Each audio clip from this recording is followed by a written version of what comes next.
finally.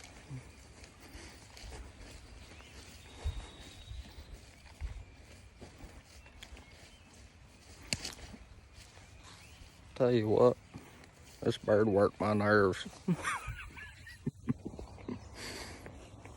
Don't ever lay doubt to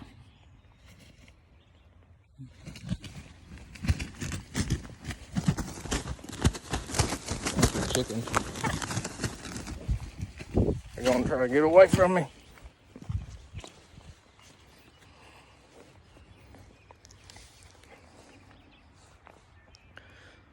I'll tell you what he did.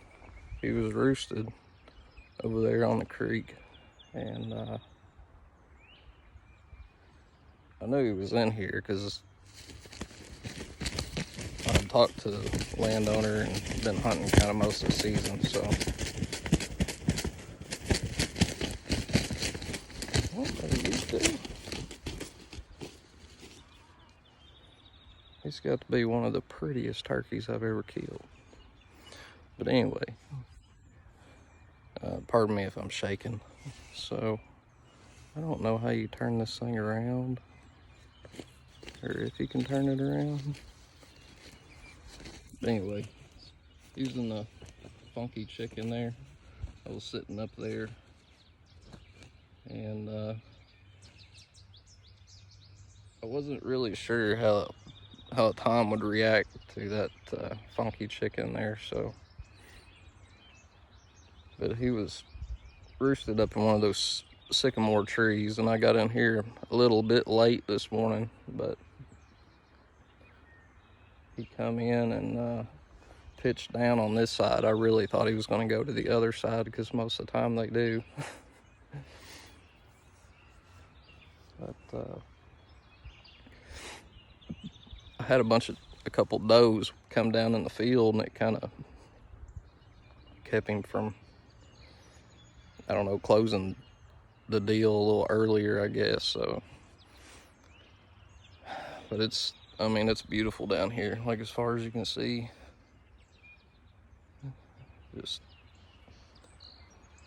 just Kentucky, you know. I knew it was going to be windy today. I knew they'd be down low, because I know on top of the ridges right now, they don't like being in the wind. They can't hear predators or whatever. So, but yeah, this turkey, he's a, well, you can see, let's see what we got here.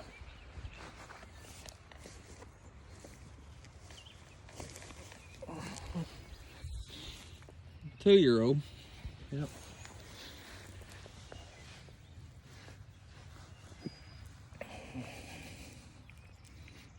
I'll take him.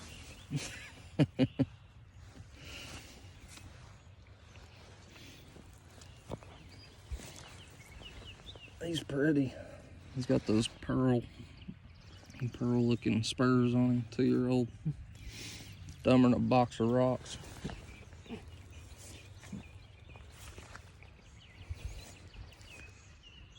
A little bit heavy, honestly. But as you can see, the feathers here, he come up my decoy. The old funky chicken here. And he was ready to fight it, so.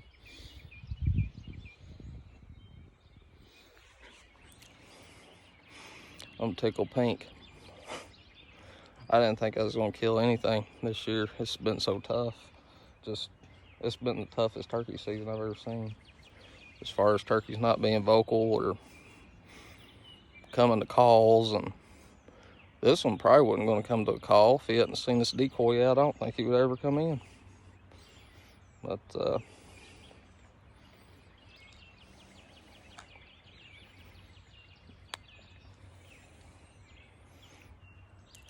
gotta figure out how to get some pictures of him. I don't have anybody to hold the camera for me, so I have to figure this thing out here. But I just want to record this. He's a 2-year-old, but I'll take him all day. He started gobbling about 5:55 this morning, and he didn't shut up. So he let it cross this side of the creek, and I was going to set up right there in that bush behind me here this morning, but I knew that he was too close, and if I took, that extra 25 yards, I probably wouldn't have got the shot on him. I probably would have bumped him up on the hill and never would have seen him again. So May the 1st, 2020. Hit him with these Longbeard XRs, and he didn't flop till I got up on him. So, but yeah, the funky chicken works, and look, it's even got a little spackle of blood on it there, blood splatter. So I guess I'll pack this little feller up to the truck and get a few pictures and take him home and clean him. So I just wanted to record this mainly for my son, because this year's we're in a COVID-19 epidemic, and I haven't been able to hunt with him much, and it's kind of our thing. We get to hunt together. So Landon, if you get to see this or watch it on YouTube or wherever I post it up at, man, I hope we can get after them, if not this year, next year for sure. But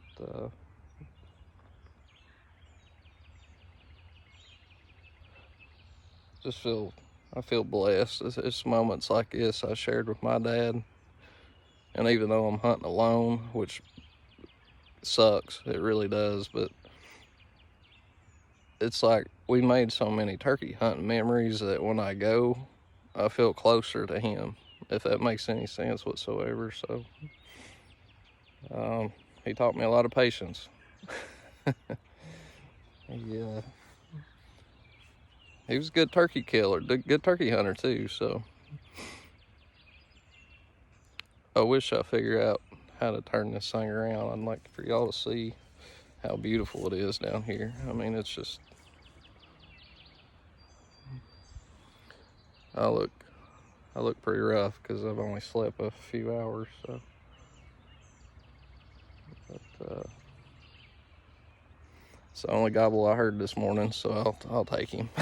All right, guys, I'll catch you later. I'm gonna get this bird up to the truck and try to figure out a way to take some pictures and all that good stuff. See ya.